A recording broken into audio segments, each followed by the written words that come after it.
The Shunned House by H.P. Lovecraft. 1. From even the greatest of horrors, irony is seldom absent.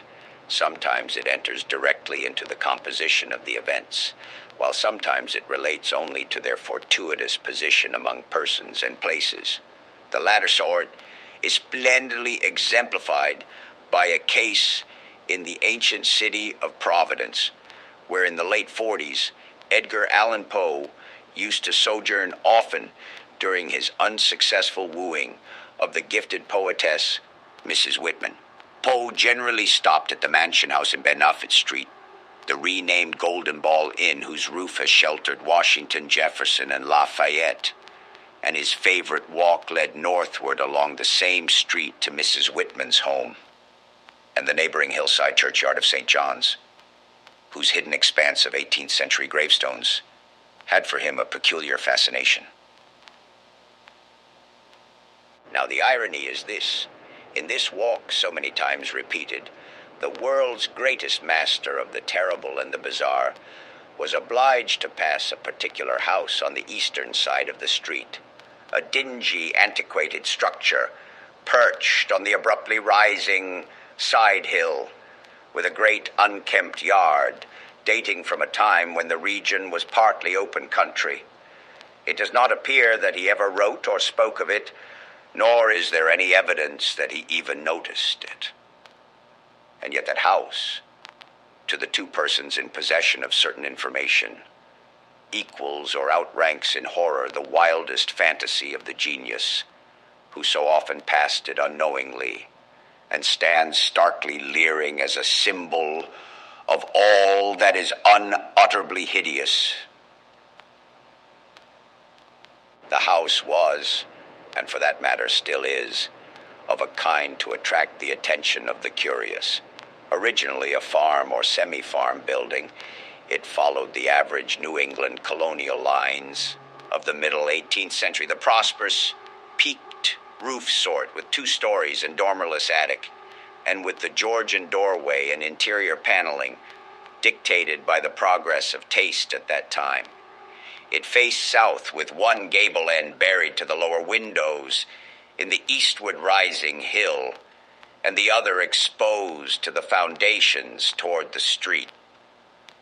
Its construction over a century and a half ago had followed the grading and straightening of the road in that especial vicinity.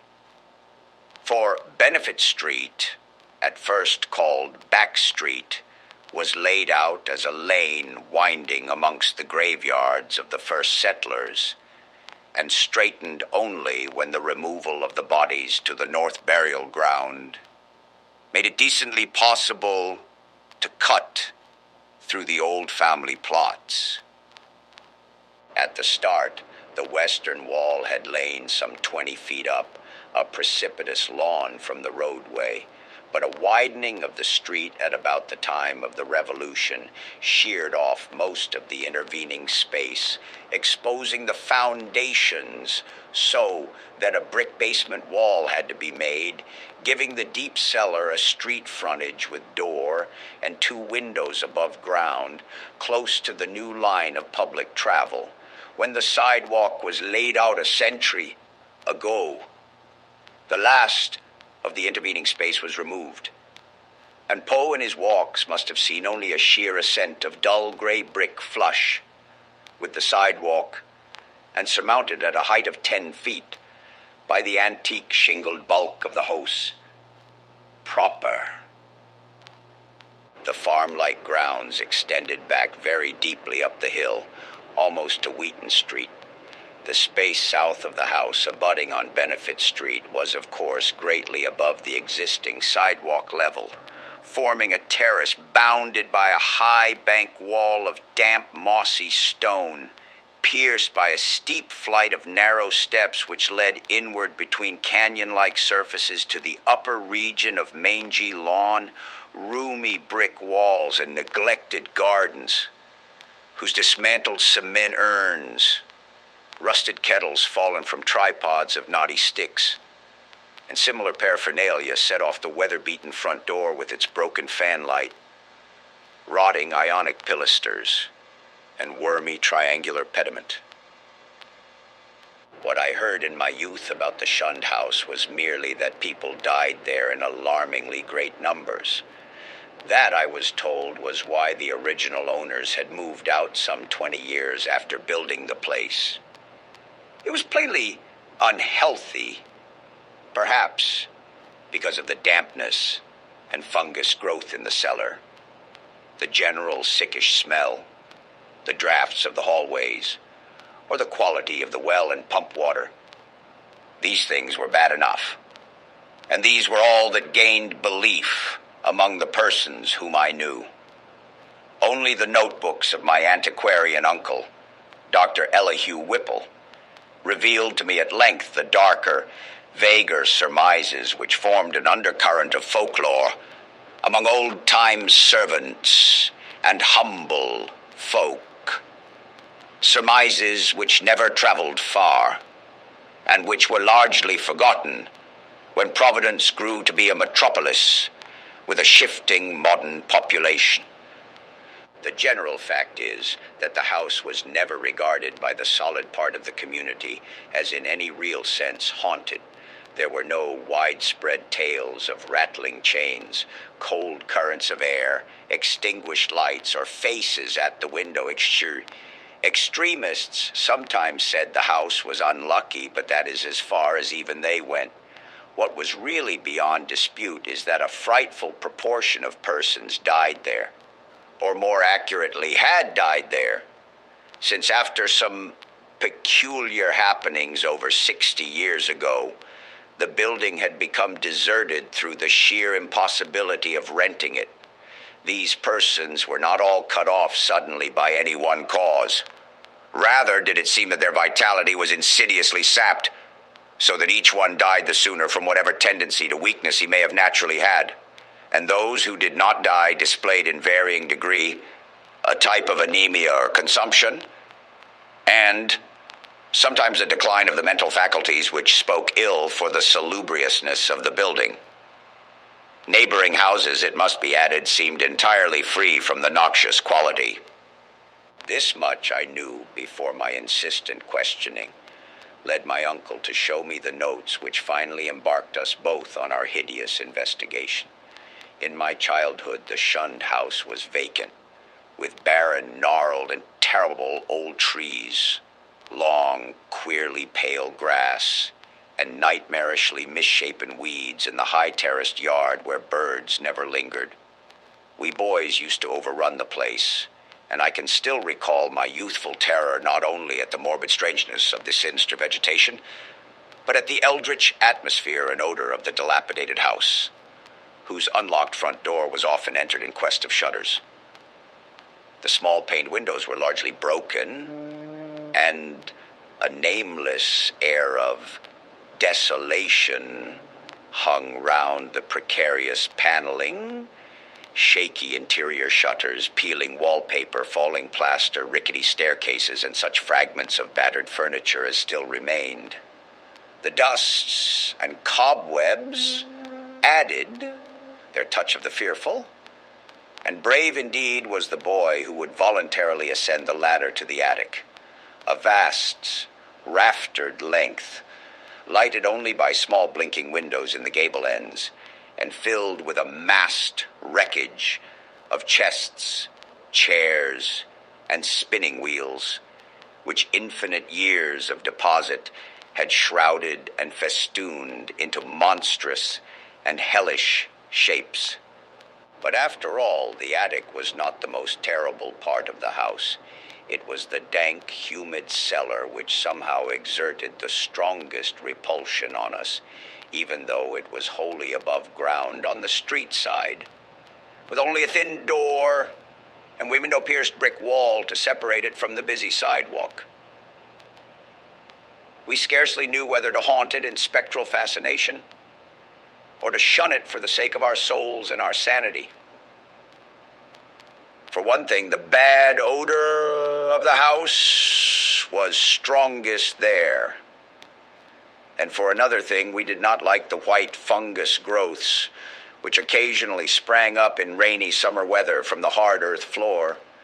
Those fungi, grotesquely like the vegetation in the yard outside, were truly horrible in their outlines. Detestable parodies of toadstools and Indian pipes, whose like we had never seen in any other situation. They rotted quickly and at one stage became slightly phosphorescent, so that nocturnal passers-by sometimes spoke of witch fires glowing behind the broken panes of the photo-spreading windows. We never, even in our wildest Halloween moods, visited this cellar by night, but in some of our daytime visits could detect the phosphorescence, especially when the day was dark and wet. There was also a subtler thing we often thought we detected, a very strange thing which was, however, merely suggestive at most. I refer to a sort of cloudy, whitish pattern on the dirt floor, a vague, shifting deposit of mold or niter, which we sometimes thought we could trace amidst the sparse fungus growths near the huge fireplace of the basement kitchen. Once in a while it struck us that this patch bore an uncanny resemblance to a doubled-up human figure, though generally no such kinship existed, and often there was no whitish deposit whatever. On a certain rainy afternoon when this illusion seemed phenomenally strong, and when in addition I had fancied I glimpsed a kind of thin yellowish shimmering exhalation rising from the nitrous pattern toward the yawning fireplace, I spoke to my uncle about the matter. He smiled at this odd conceit, but it seemed that his smile was tinged with reminiscence. Later, I heard that a similar notion entered into some of the wild ancient tales of the common folk, a notion likewise alluding to ghoulish, wolfish shapes taken by smoke from the great chimney, and queer contours assumed by certain of the sinuous tree roots that thrust their way into the cellar through the loose foundation stones. 2. Not till my adult years did my uncle set before me the notes and data which he had collected concerning the Shunned House. Dr. Whipple was a sane, conservative physician of the old school, and for all his interest in the place was not eager to encourage young thoughts toward the abnormal. His own view, postulating simply a building and location of markedly unsanitary qualities, had nothing to do with abnormality. But he realized that the very picturesqueness which aroused his own interest would, in a boy's fanciful mind, take on all manner of gruesome imaginative associations. The doctor was a bachelor, a white-haired, clean-shaven, old-fashioned gentleman, and a local historian of note, who had often broken a lance with such controversial guardians of tradition as Sidney S. Ryder and Thomas W. Bicknell. He lived with one manservant in a Georgian homestead with knocker and iron-railed steps, balanced eerily on a steep ascent of North Court Street, beside the ancient brick court and colony house where his grandfather, a cousin of that celebrated privateersman, Captain Whipple, who burnt His Majesty's armed schooner Gaspee in 1772, had voted in the legislature on May 4th, 1776, for the independence of the Rhode Island colony. Around him in the damp, low-ceiled library, with the musty white paneling, heavy carved overmantel, and small-paned, vine-shaded windows, were the relics and records of his ancient family, among which were many dubious allusions to the Shunned House in Benefit Street. That pest spot lies not far distant, for Benefit runs ledgewise just above the courthouse along the precipitous hill up which the first settlement climbed. When, in the end, my insistent pestering and maturing years evoked from my uncle the hoarded lore I sought, there lay before me a strange enough chronicle, long-winded, statistical, and drearily genealogical, as some of the matter was. There ran through it a continuous thread of brooding, tenacious horror and preternatural malevolence, which impressed me even more than it had impressed the good doctor. Separate events fitted together uncannily, and seemingly irrelevant details held mines of hideous possibilities. A new and burning curiosity grew in me, compared to which my boyish curiosity was feeble and inchoate. The first revelation led to an exhaustive research, and finally to that shuddering quest which proved so disastrous to myself and mine. For at last my uncle insisted on joining the search I had commenced, and after a certain night in that house he did not come away with me. I am lonely, without the gentle soul, whose long years were filled only with honor, virtue, good taste, benevolence, and learning. I have reared a marble urn to his memory in St. John's churchyard, the place that Poe loved, the hidden grove of giant willows on the hill, where tombs and headstones huddle quietly between the hoary bulk of the church and the houses and bank walls of Benefit Street. The history of the house, opening amidst a maze of dates, revealed no trace of the sinister either about its construction or about the prosperous and honorable family who built it. Yet from the first, a taint of calamity soon increased to boding significance was apparent.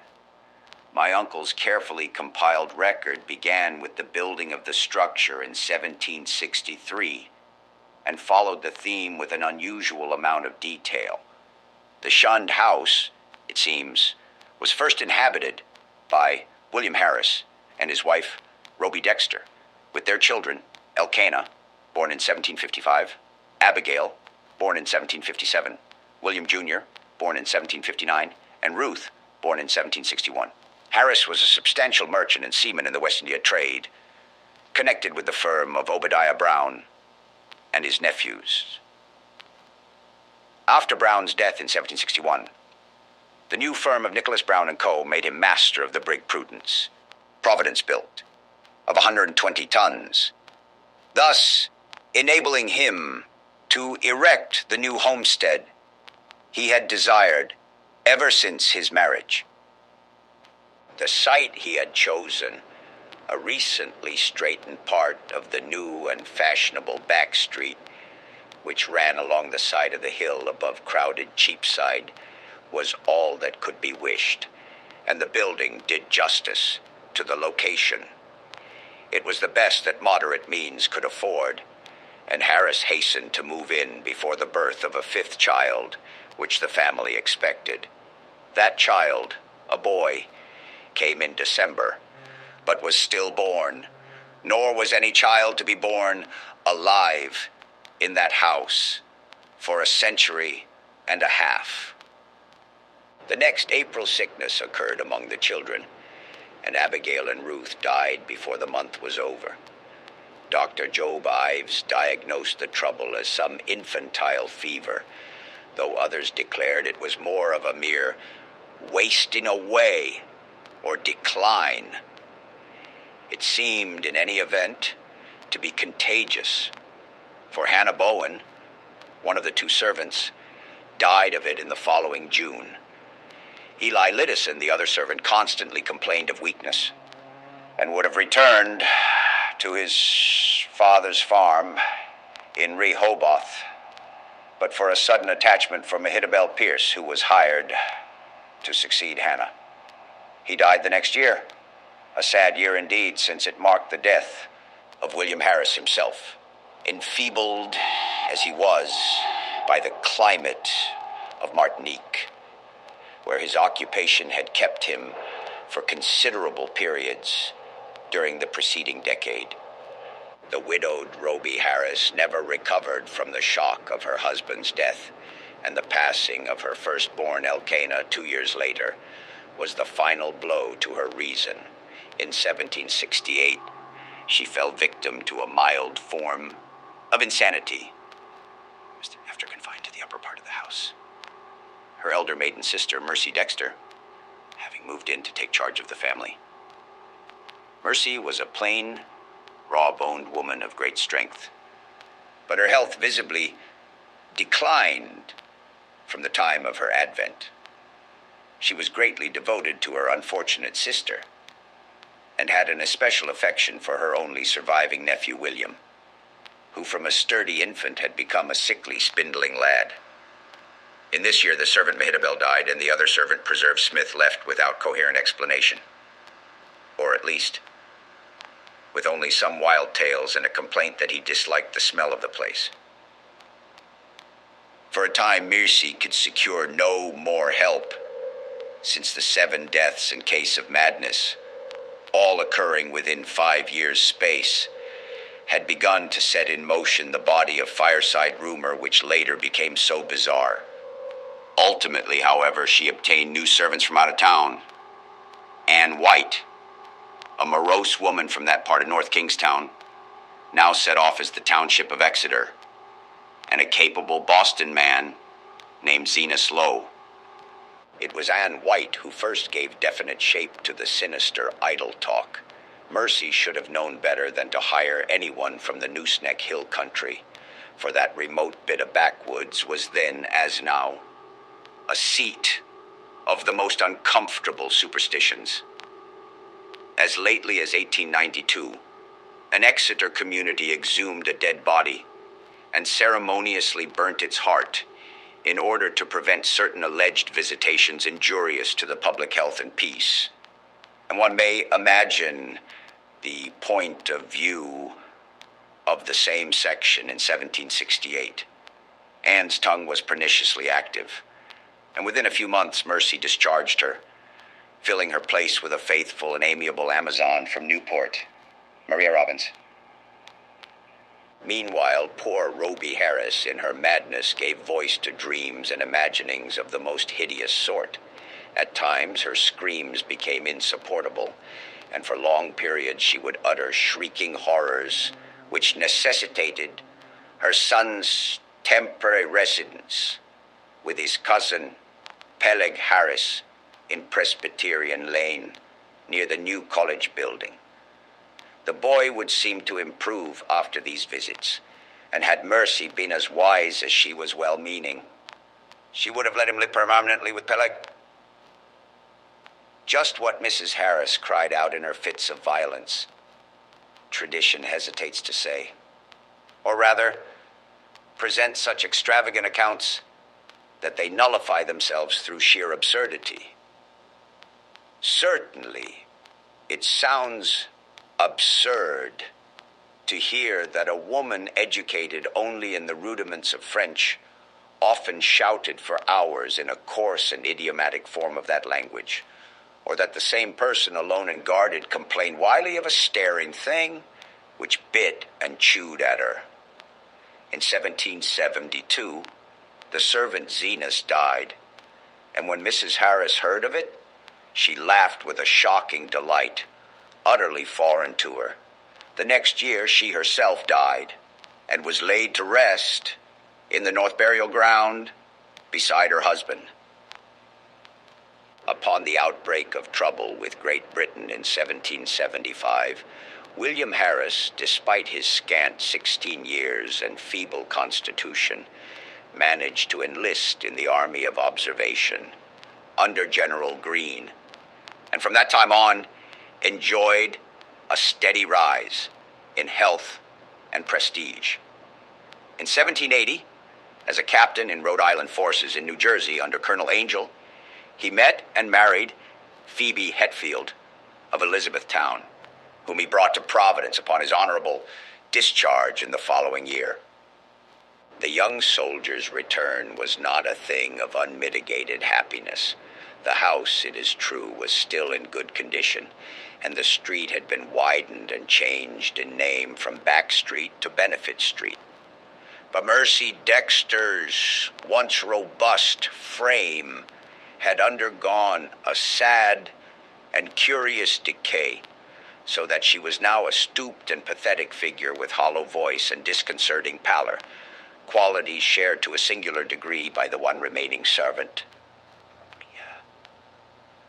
In the autumn of 1782, Phoebe Harris gave birth to a stillborn daughter, and on the 15th of the next May, Mercy Dexter took leave of a useful, austere, and virtuous life.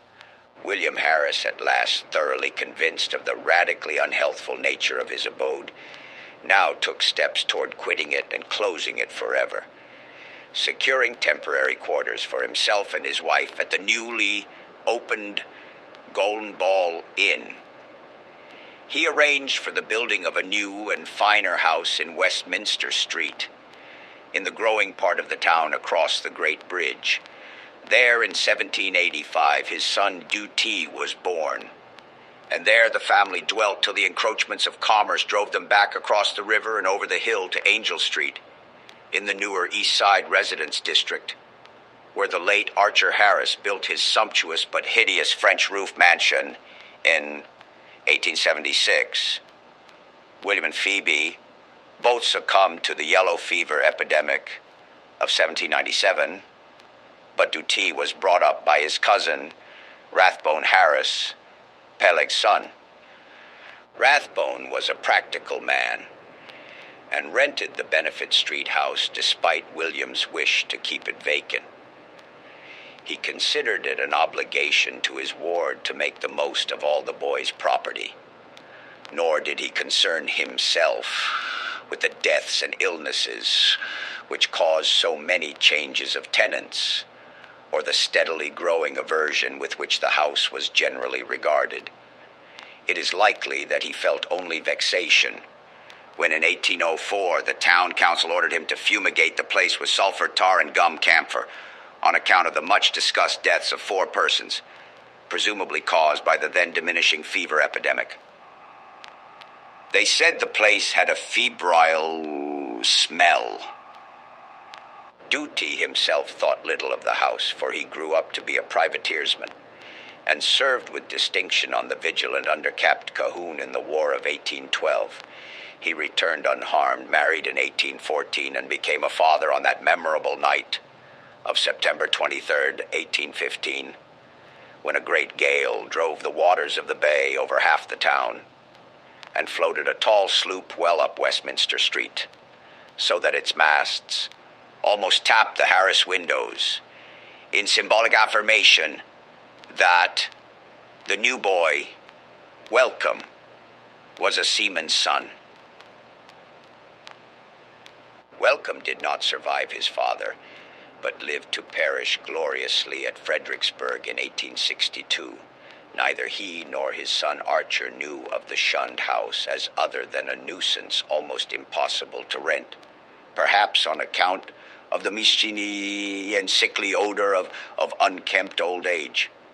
Indeed, it never was rented after a series of deaths culminating in 1861, which the excitement of the war tended to throw into obscurity. Carrington Harris, last of the male line, knew it only as a deserted and somewhat picturesque center of legend until I told him my experience. He had meant to tear it down and build an apartment house on the site, but after my account decided to let it stand, install plumbing, and rent it. Nor has he yet had any difficulty in obtaining tenants. The horror has gone. 3. It may well be imagined how powerfully I was affected by the annals of the Harrises. In this continuous record, there seemed to me to brood a persistent evil beyond anything in nature as I had known it. An evil clearly connected with the house and not with the family.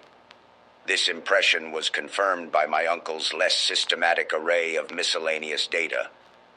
Legends transcribed from servant gossip, cuttings from the papers, copies of death, certificates by fellow physicians, and the like, All of this material I cannot hope to give, for my uncle was a tireless antiquarian and very deeply interested in the Shunned House, but I may refer to several dominant points which are noticed by their recurrence through many reports from diverse sources. For example, the servant gossip was practically unanimous in attributing to the fungus and malodorous cellar of the house a vast supremacy in evil influence.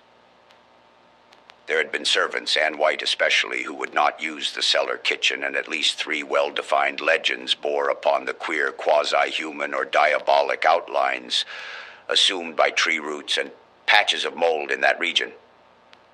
These latter narratives interested me profoundly on account of what I had seen in my boyhood, but I felt that most of the significance had in each case been largely obscured by additions from the common stock of local ghost lore.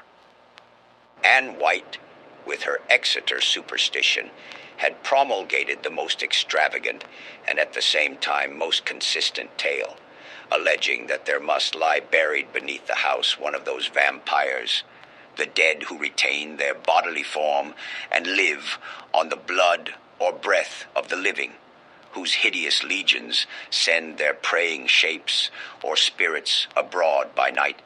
To destroy a vampire, one must, the grandmothers say, exhume it and burn its heart, or at least drive a stake through that organ.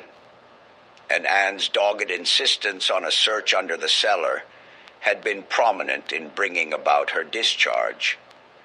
Her tales, however, commanded a wide audience and were the more readily accepted because the house, indeed, stood on land once used for burial purposes.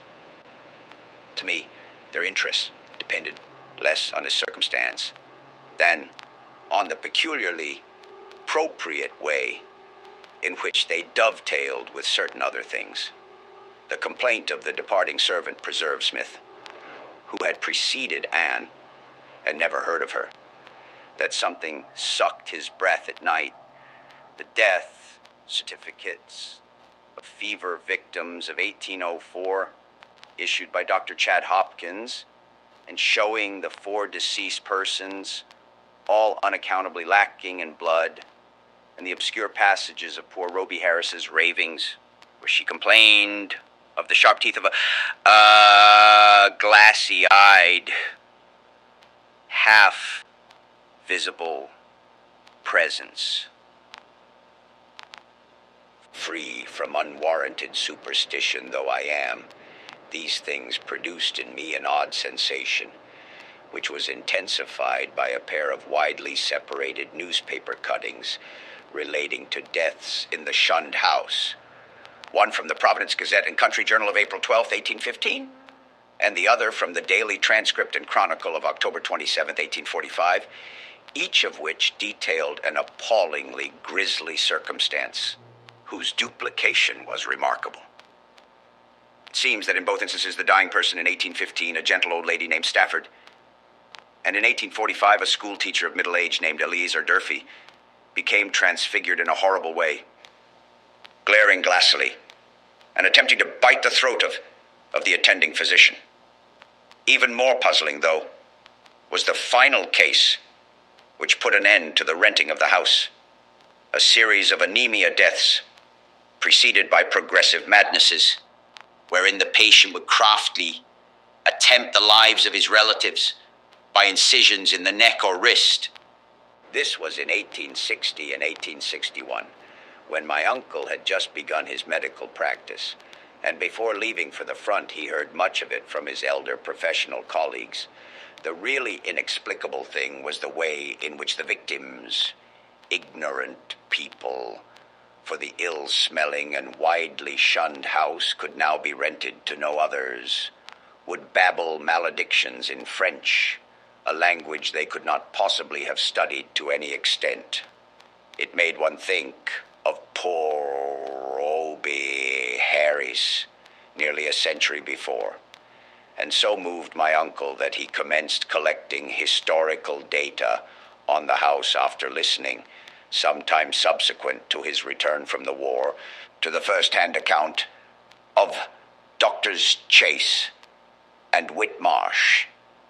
Indeed, I could see that my uncle had thought deeply on the subject, and that he was glad of my own interest, an open-minded and sympathetic interest, which enabled him to discuss with me matters at which others would merely have laughed. His fancy had not gone so far as mine, but he felt that the place was rare in its imaginative potentialities, and worthy of note as an inspiration in the field of the grotesque and macabre. For my part, I was disposed to take the whole subject with profound seriousness, and began at once not only to review the evidence, but to accumulate as much more as I could. I talked with the elderly Archer Harris, then owner of the house, many times before his death in 1916, and obtained from him and his still surviving maiden sister Alice an authentic corroboration of all the family data my uncle had collected. When, however, I asked them what connection with France or its language the house could have, they confessed themselves as frankly baffled and ignorant as I. Archer knew nothing, and all that Miss Harris could say was that an old illusion her grandfather, T. Harris, had heard of might have shed a little light. The old seaman, who had survived his son Welcome's death in battle by 2 years, had not himself known the legend, but recalled that his earliest nurse, the ancient Maria Robbins, seemed darkly aware of something that might have lent a weird significance to the French ravings of Roby Harris, which she had so often heard during the last days of that hapless woman. Maria had been at the Shunned House from 1769 till the removal of the family in 1783, and had seen Mercy Dexter die. Once she hinted to the child Duty of a somewhat peculiar circumstance in Mercy's last moments, but he had soon forgotten all about it, save that it was something peculiar. The granddaughter, moreover, recalled even this much with difficulty. She and her brother were not so much interested in the house as was Archer's son, Carrington, the present owner, with whom I talked after my experience. Having exhausted the Harris family of all the information it could furnish, I turned my attention to early town records and deeds with a zeal more penetrating than that which my uncle had occasionally shown in the same work. What I wished was a comprehensive history of the site, from its very settlement in 1636, or even before, if any Narragansett Indian legend could be unearthed to supply the data. I found at the start that the land had been part of the long strip of home lot granted originally to John Throckmorton, one of many similar strips beginning at the town street beside the river and extending up over the hill to a line roughly corresponding with the Modern Hope Street. The Throckmorton lot had later, of course, been much subdivided, and I became very assiduous in tracing that section through which Back or Benefit Street was later run. It had, a rumor indeed said, been the Throckmorton graveyard, but as I examined the records more carefully, I found that the graves had all been transferred at an early date to the North Burial Ground on the Pawtucket West Road. Then suddenly I came, by a rare piece of chance, since it was not in the main body of records and might easily have been missed, upon something which aroused my keenest eagerness, fitting in as it did with several of the queerest phases of the affair. It was the record of a lease in 1697 of a small tract of ground to an Etienne Roulet and wife. At last the French element had appeared, that and another deeper element of horror, which the name conjured up from the darkest recesses of my weird and heterogeneous reading. And I feverishly studied the platting of the locality, as it had been before the cutting through and partial straightening of Back Street between 1747 and 1758. I found what I had half expected, that where the Shunned House now stood, the Roulets had laid out their graveyard behind a one-story and attic cottage, and that no record of any transfer of graves existed. The document, indeed, ended in much confusion, and I was forced to ransack both the Rhode Island Historical Society and Shepley Library before I could find a local door which the name Etienne Roulet would unlock. In the end, I did find something of such vague but monstrous import that I set about at once to examine the cellar of the Shunned House itself with a new and excited minuteness. The Roulets, it seemed, had come in 1696 from East Greenwich, down the west shore of Narragansett Bay. They were Huguenots from Caude, and had encountered much opposition before the Providence selectmen allowed them to settle in the town. Unpopularity had dogged them in East Greenwich, whither they had come in 1686 after the revocation of the Edict of Nantes, and rumor said that the cause of dislike extended beyond mere racial and national prejudice, or the land disputes which involved other French settlers with the English and rivalries which not even Governor Andros could quell. But their ardent Protestantism, too ardent, some whispered, and their evident distress when virtually driven from the village down the bay had moved the sympathy of the town fathers. Here the strangers had been granted a haven, and the swarthy Etienne Roulet, less apt at agriculture than at reading queer books and drawing queer diagrams, was given a clerical post in the warehouse at Pardon Tillinghast's wharf. Far south in Town Street, there had, however, been a riot of some sort later on, perhaps 40 years later after old Roulet's death.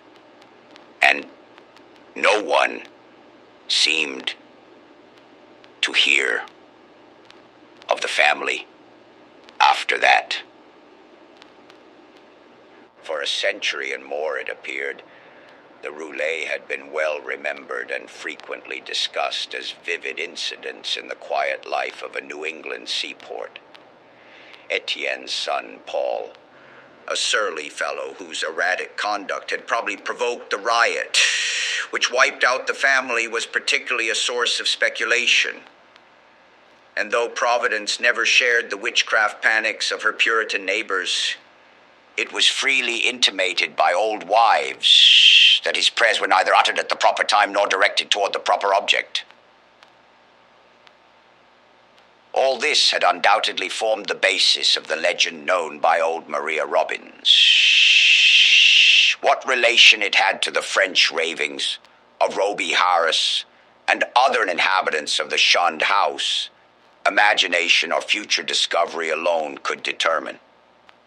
I wondered how many of those who had known the legends realized that additional link with the terrible which my wide riding had given me. That ominous item in the annals of morbid horror which tells of the creature Jacques Roulet, of Caude, who in 1598 was condemned to death as a demoniac, but afterwards saved from the stake by the Paris Parliament, and shut in a madhouse. He had been found covered with blood and shreds of flesh in a wood shortly after the killing and rending of a boy by a pair of wolves. One wolf was seen to lope away unhurt. Surely a pretty hearthside tale, with a queer significance as to name and place. But I decided that the Providence gossips could not have generally known of it. Had they known, the coincidence of names would have brought some drastic and frightened action. Indeed, might not its limited whispering have precipitated the final riot which erased the Roulets from the town?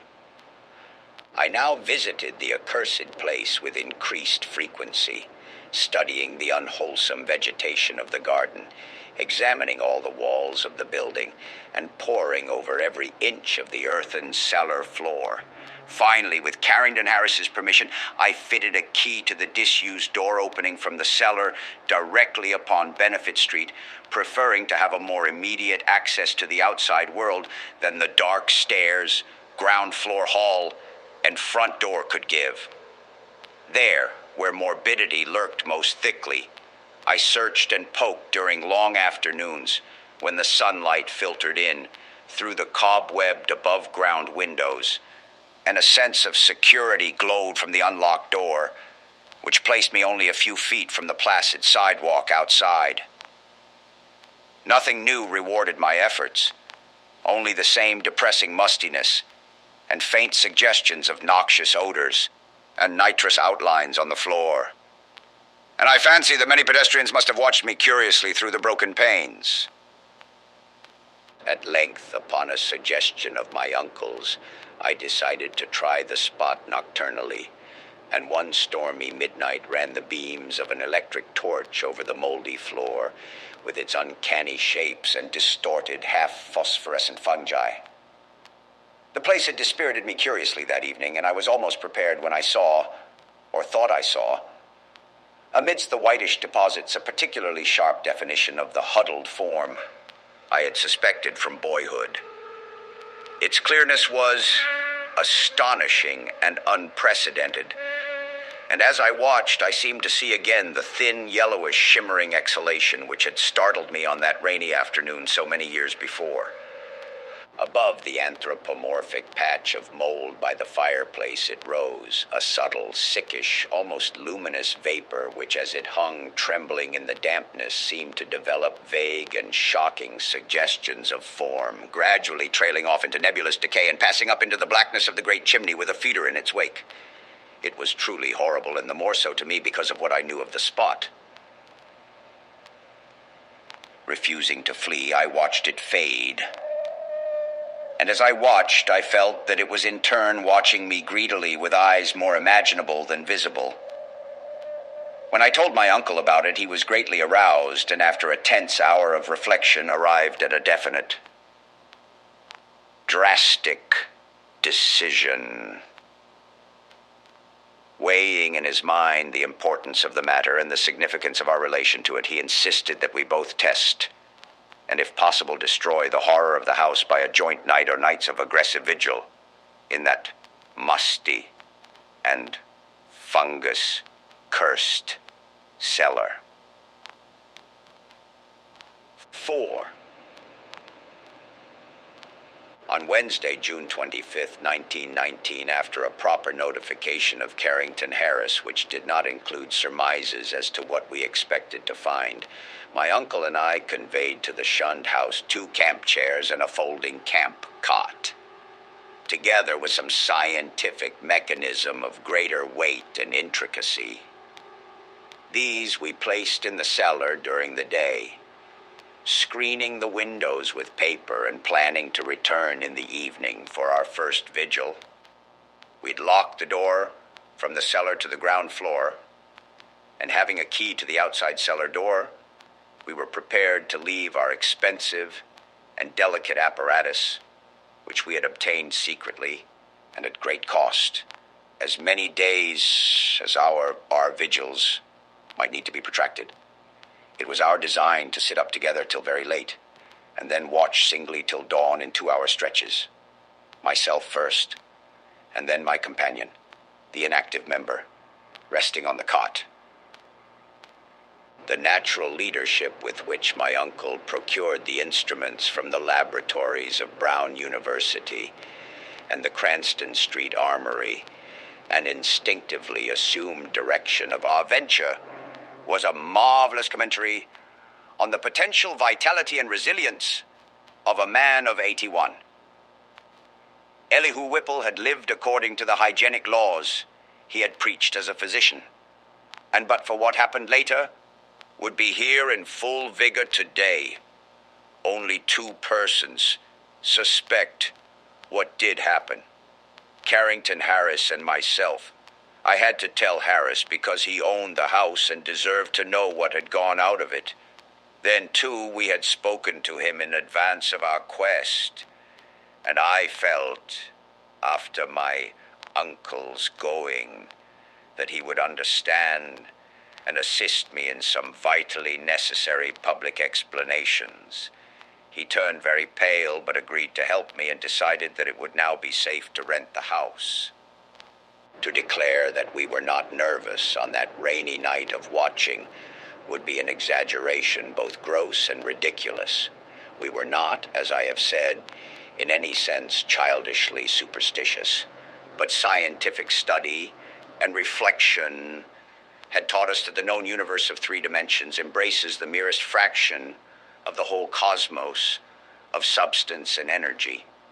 In this case, an overwhelming preponderance of evidence from numerous authentic sources pointed to the tenacious existence of certain forces of great power, and so far as the human point of view is concerned, exceptional malignancy.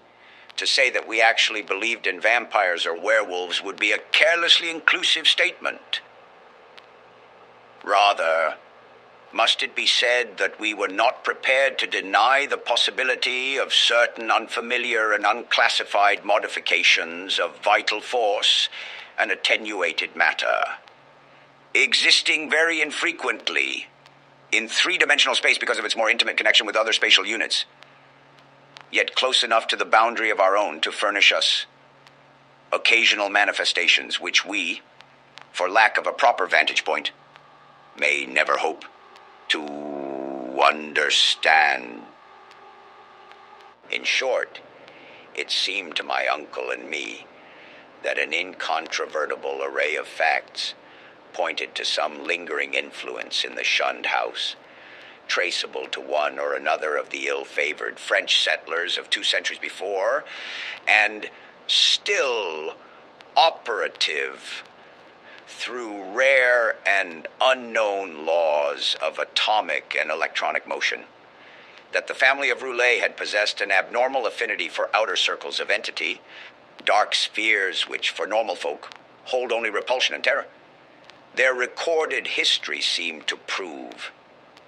Had not, then, the riots of those bygone 1730s set moving certain kinetic patterns in the morbid brain of one or more of them, notably the sinister Paul Roulet, which obscurely survived the bodies murdered and buried by the mob, and continued to function in some multiple dimension space along the original lines of force determined by frantic hatred of the encroaching community?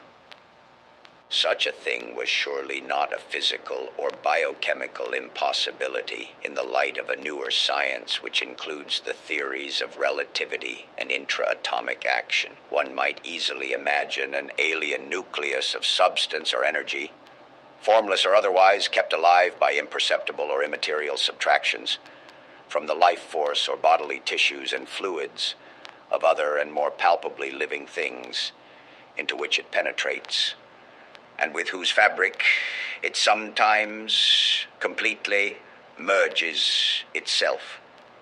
It might be actively hostile, or it might be dictated merely by blind motives of self-preservation. In any case, such a monster must of necessity be, in our scheme of things, an anomaly and an intruder, whose extirpation forms a primary duty with every man, not an enemy to the world's life, health, and sanity. What baffled us was our utter ignorance of the aspect in which we might encounter the thing. No sane person had even seen it, and few had ever felt it definitely. It might be pure energy, a form ethereal and outside the realm of substance. Or it might be partly material. Some unknown and equivocal mass of plasticity capable of changing at will to nebulous approximations of the solid, liquid, gaseous, or tenuously unparticled states.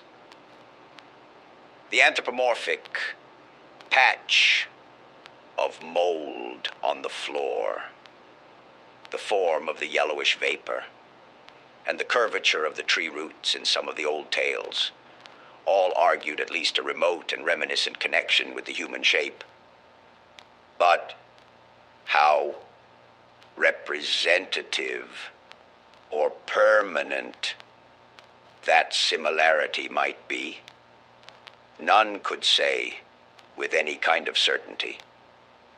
We had devised two weapons to fight it: a large and specially fitted Crookes tube, operated by powerful storage batteries, and provided with peculiar screens and reflectors, in case it proved intangible and opposable only by vigorously destructive ether radiations, and a pair of military flamethrowers of the sort used in the World War, in case it proved partly material and susceptible of mechanical destruction. For like the superstitious Exeter rustics, we were prepared to burn the thing's heart out, if heart existed to burn. All this aggressive mechanism we set in the cellar, in positions carefully arranged with reference to the cot and chairs, and to the spot before the fireplace where the mold had taken strange shapes. That suggestive patch, by the way, was only faintly visible when we placed our furniture and instruments, and when we returned that evening for the actual vigil. For a moment I half doubted that I had ever seen it in the more definitely limbed form. But then I thought of the legends.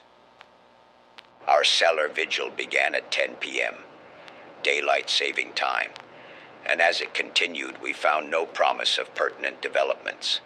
A weak filtered glow from the rain-harassed street lamps outside, and a feeble phosphorescence from the detestable fungi within showed the dripping stone of the walls, from which all traces of whitewash had vanished, the dank, fetid, and mildew-tainted hard earth floor with its obscene fungi, the rotting remains of what had been stools, chairs, and tables, and other more shapeless furniture, the heavy planks and massive beams of the ground floor overhead, the decrepit plank door leading to bins and chambers beneath other parts of the house, crumbling stone staircase with ruined wooden handrail, and the crude and cavernous fireplace of blackened brick, where rusted iron fragments revealed the past presence of hooks, andirons, spit crane, and a door.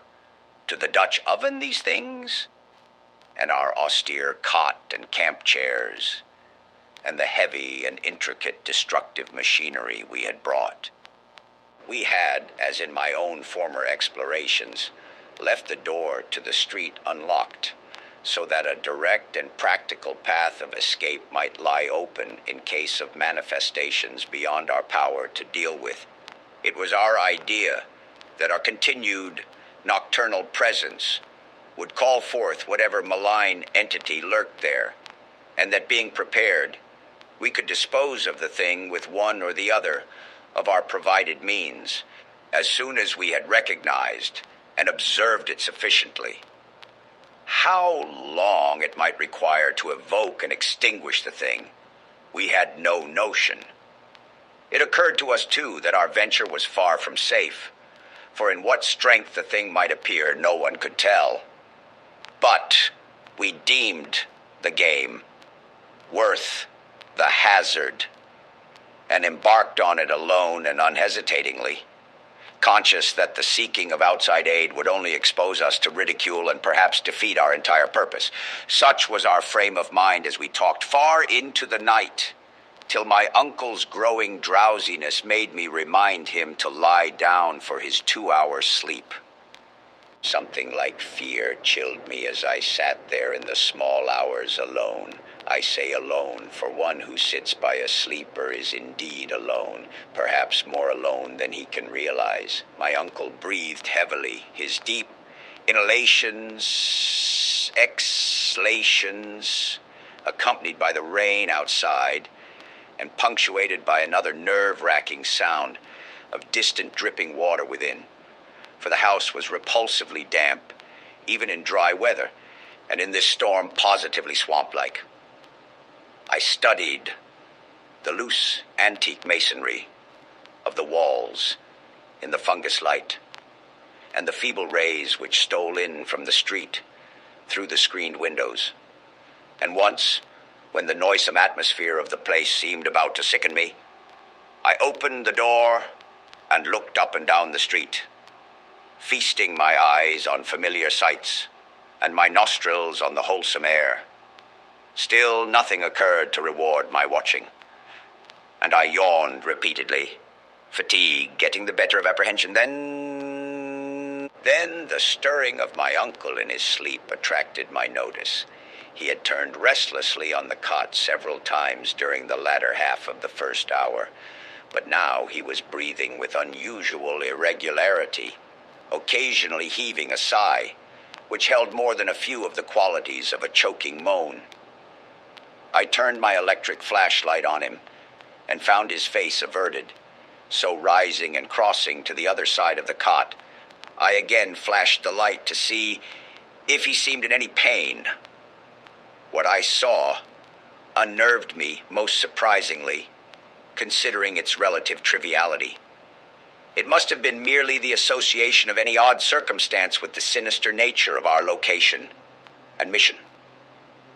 For surely, the circumstance was not, in itself, frightful or unnatural.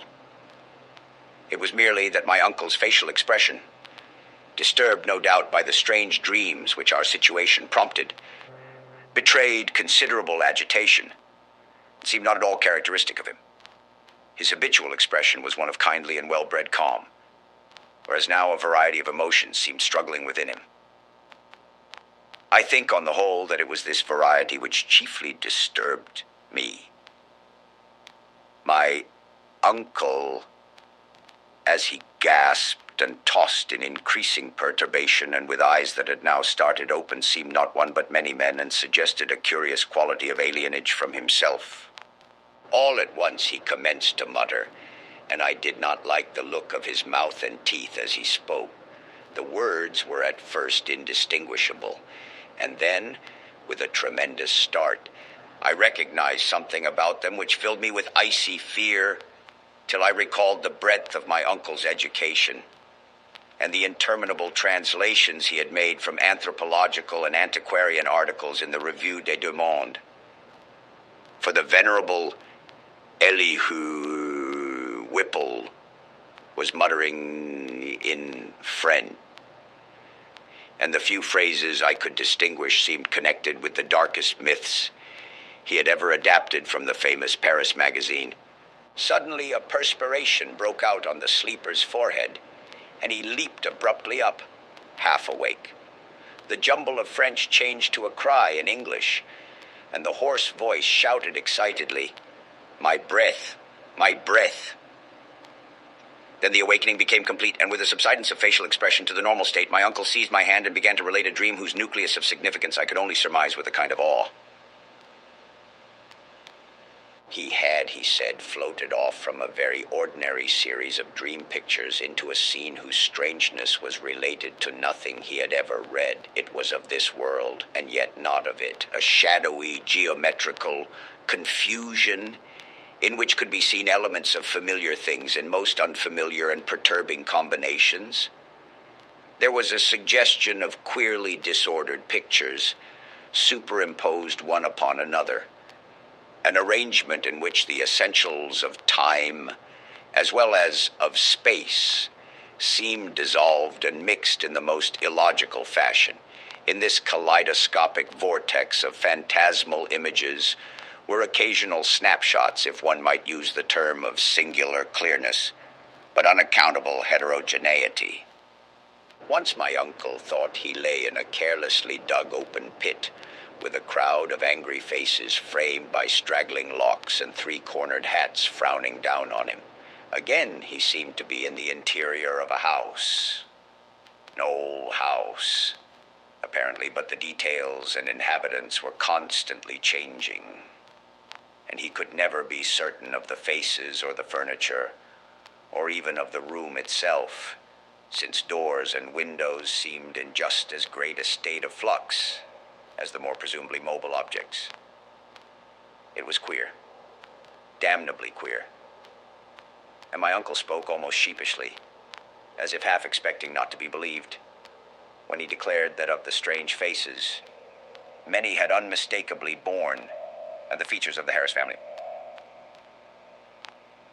And all the while there was a personal sensation of choking, as if some pervasive presence had spread itself through his body and sought to possess itself of his vital processes.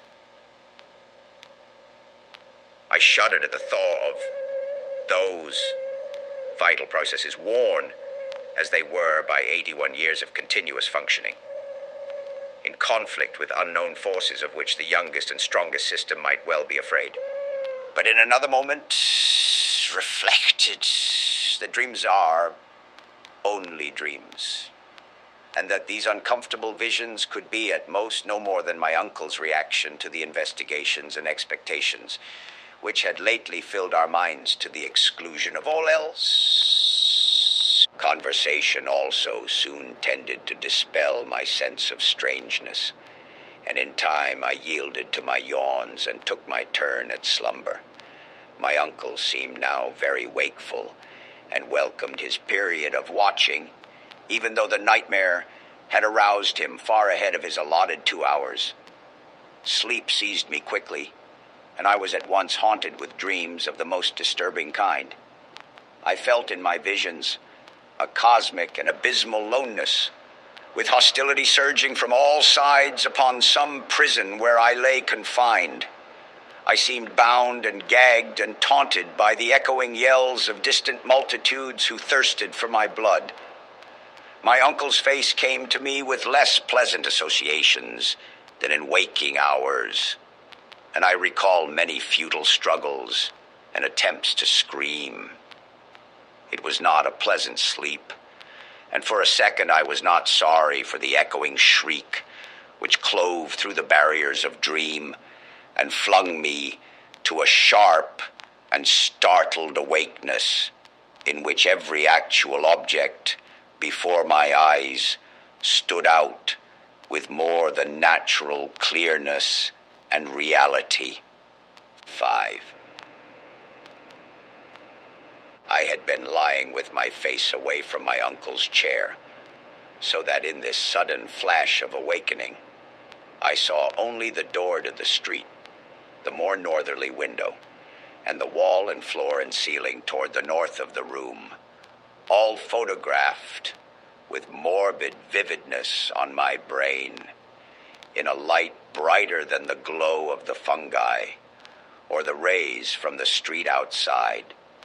It was not a strong or even a fairly strong light, certainly not nearly strong enough to read an average book by, but it cast a shadow of myself in the cot on the floor, and had a yellowish, penetrating force that hinted at things more potent than luminosity.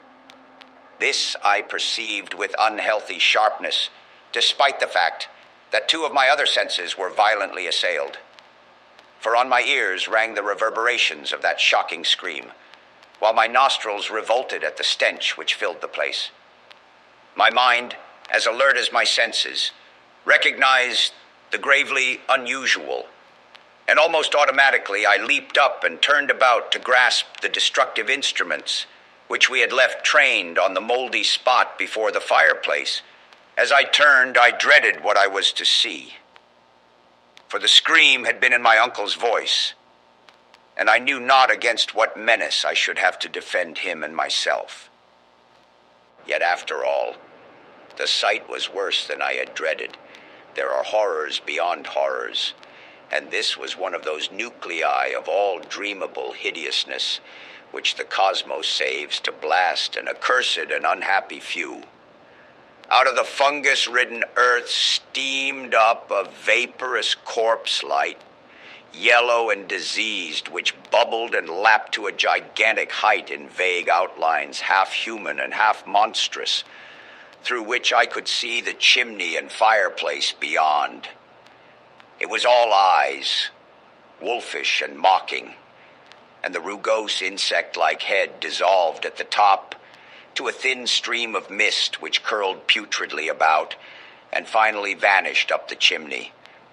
I say that I saw this thing, But it is only in conscious retrospection that I ever definitely traced its damnable approach to form. At the time, it was to me only a seething, dimly phosphorescent cloud of fungus loathsomeness, enveloping and dissolving to an abhorrent plasticity the one object to which all my attention was focused. That object was my uncle, the venerable Elihu Whipple, who with blackening and decaying features leered and gibbered at me, and reached out dripping claws to rend me in the fury which this horror had brought. It was a sense of routine which kept me from going mad. I had drilled myself in preparation for the crucial moment, and blind training saved me, recognizing the bubbling evil as no substance reachable by matter or material chemistry. And therefore, ignoring the flamethrower which loomed on my left, I threw on the current of the Crookes tube apparatus and focused toward that scene of immortal blasphemousness, the strongest ether radiations which man's art can arouse from the spaces and fluids of nature. There was a bluish haze and a frenzied sputtering, and the yellowish phosphorescence grew dimmer to my eyes. But I saw the dimness was only that of contrast, and that the waves from the machine had no effect whatever. Then, in the midst of that demoniac spectacle, I saw a fresh horror which brought cries to my lips and sent me fumbling and staggering toward that unlocked door to the quiet street, careless of what abnormal terrors I loosed upon the world or what thoughts or judgments of men I brought down upon my head. In that dim blend of blue and yellow, the form of my uncle had commenced a nauseous liquefaction, whose essence eludes all description, and in which there played across his vanishing face such changes of identity as only madness can conceive. He was at once a devil and a multitude, a charnel house and a pageant. Lit by the mixed and uncertain beams, that gelatinous face assumed a dozen, a score, 100 aspects, grinning as it sank to the ground on a body that melted like tallow, in the caricatured likeness of legions strange and yet not strange. I saw the features of the Harris line, masculine and feminine, adult and infantile, and other features old and young, coarse and refined, familiar and unfamiliar. For a second there flashed a degraded counterfeit of a miniature of poor, mad Roby Harris that I had seen in the School of Design Museum. And another time I thought I caught the raw-boned image of Mercy Dexter as I recalled her from a painting in Carrington Harris's house. It was frightful beyond conception. Toward the last, when a curious blend of servant and baby visages flickered close to the fungus floor, where a pool of greenish grease was spreading, it seemed as though the shifting features fought against themselves and strove to form contours like those of my uncle's kindly face.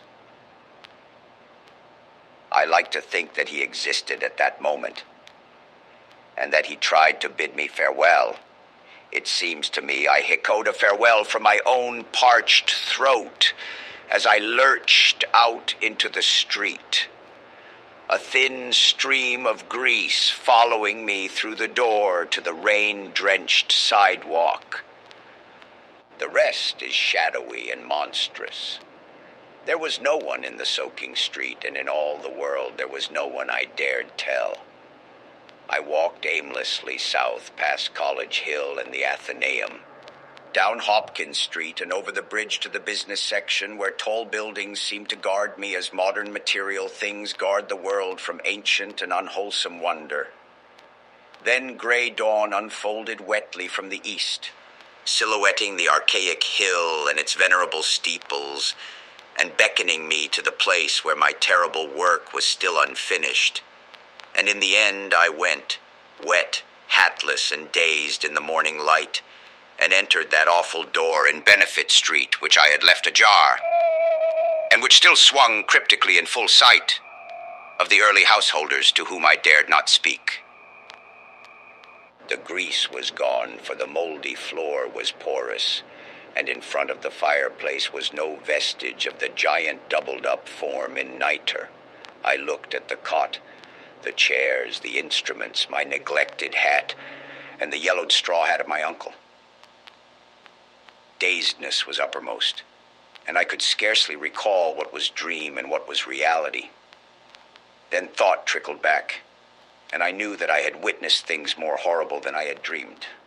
Sitting down, I tried to conjecture, as nearly as sanity would let me, just what had happened, and how I might end the horror, if indeed it had been real. Matter it seemed not to be, nor ether, nor anything else conceivable by mortal mind. What, then, but some exotic emanation, some vampirish vapor such as Exeter rustics tell of as lurking over certain churchyards? This, I felt, was the clue, and again I looked at the floor before the fireplace where the mold and nitre had taken strange forms. In 10 minutes my mind was made up, and taking my hat I set out for home, where I bathed, ate, and gave by telephone an order for a pickaxe, a spade, a military gas mask, and 6 carboys of sulfuric acid, all to be delivered the next morning at the cellar door of the Shunned House in Benefit Street. After that I tried to sleep, and failing, passed the hours in reading and in the composition of inane verses to counteract my mood. At 11 a.m. the next day I commenced digging. It was sunny weather, and I was glad of that. I was still alone, for as much as I feared the unknown horror I sought, there was more fear in the thought of telling anybody. Later, I told Harris only through sheer necessity, and because he had heard odd tales from old people, which disposed him ever so little toward belief. As I turned up the stinking black earth in front of the fireplace, my spade causing a viscous yellow ichor to ooze from the white fungi which it severed, I trembled at the dubious thoughts of what I might uncover. Some secrets of inner earth are not good for mankind, and this seemed to me one of them. My hand shook perceptibly, but still I delved. After a while, standing in the large hole I had made, with the deepening of the hole, which was about 6 feet square, the evil smell increased, and I lost all doubt of my imminent contact with the hellish thing whose emanations had cursed the house for over a century and a half. I wondered what it would look like, what its form and substance would be, and how big it might have waxed through long ages of life-sucking. At length I climbed out of the hole and dispersed the heaped-up dirt, then arranging the great carboys of acid around and near 2 sides, so that when necessary I might empty them all down the aperture in quick succession. After that, I dumped earth only along the other 2 sides, working more slowly and donning my gas mask as the smell grew. I was nearly unnerved at my proximity to a nameless thing at the bottom of a pit. Suddenly, my spade struck something softer than earth. I shuddered and made a motion as if to climb out of the hole, which was now as deep as my neck. Then courage returned, and I scraped away more dirt in the light of the electric torch I had provided. The surface I uncovered was fishy and glassy, a kind of semi-putrid congealed jelly with suggestions of translucency. I scraped further and saw that it had form. There was a rift where a part of the substance was folded over. The exposed area was huge and roughly cylindrical, like a mammoth soft blue-white stovepipe doubled in 2. Its largest part some 2 feet in diameter. Still more I scraped, and then abruptly I leaped out of the hole and away from the filthy thing, frantically unstopping and tilting the heavy carboys, and precipitating their corrosive contents one after another down that charnel gulf, and upon the unthinkable abnormality whose titan elbow I had seen. The blinding maelstrom of greenish-yellow vapor which surged tempestuously up from that hole as the floods of acid descended will never leave my memory. All along the hill, people tell of the yellow day, when virulent and horrible fumes arose from the factory waste dumped in the Providence River. But I know how mistaken they are as to the source. They tell, too, of the hideous roar which at the same time came from some disordered water pipe or gas main underground. But again, I could correct them, if I dared. It was unspeakably shocking, and I do not see how I lived through it. I did faint after emptying the fourth carboy, which I had to handle after the fumes had begun to penetrate my mask. But when I recovered, I saw that the hole was emitting no fresh vapors. The 2 remaining carboys I emptied down without particular result, and after a time I felt it safe to shovel the earth back into the pit. It was twilight before I was done, but fear had gone out of the place. The dampness was a little fayetted, and all the strange fungi had withered to a kind of harmless grayish powder, which blew ash-like along the floor. One of Earth's nethermost terrors had perished forever, and if there be a hell, it had received at last the demon soul of an unhallowed thing, and as I patted down the last spadeful of mold, I shed the first of the many tears with which I have paid unaffected tribute to my beloved uncle's memory. The next spring, no more pale grass and strange weeds came up in the Shunned House's terraced garden, and shortly afterward, Carrington Harris rented the place. It is still spectral, but its strangeness fascinates me, and I shall find mixed with my relief a queer regret when it is torn down to make way for a tawdry shop or vulgar apartment building. The barren old trees in the yard have begun to bear small sweet apples, and last year the birds nested in their gnarled boughs.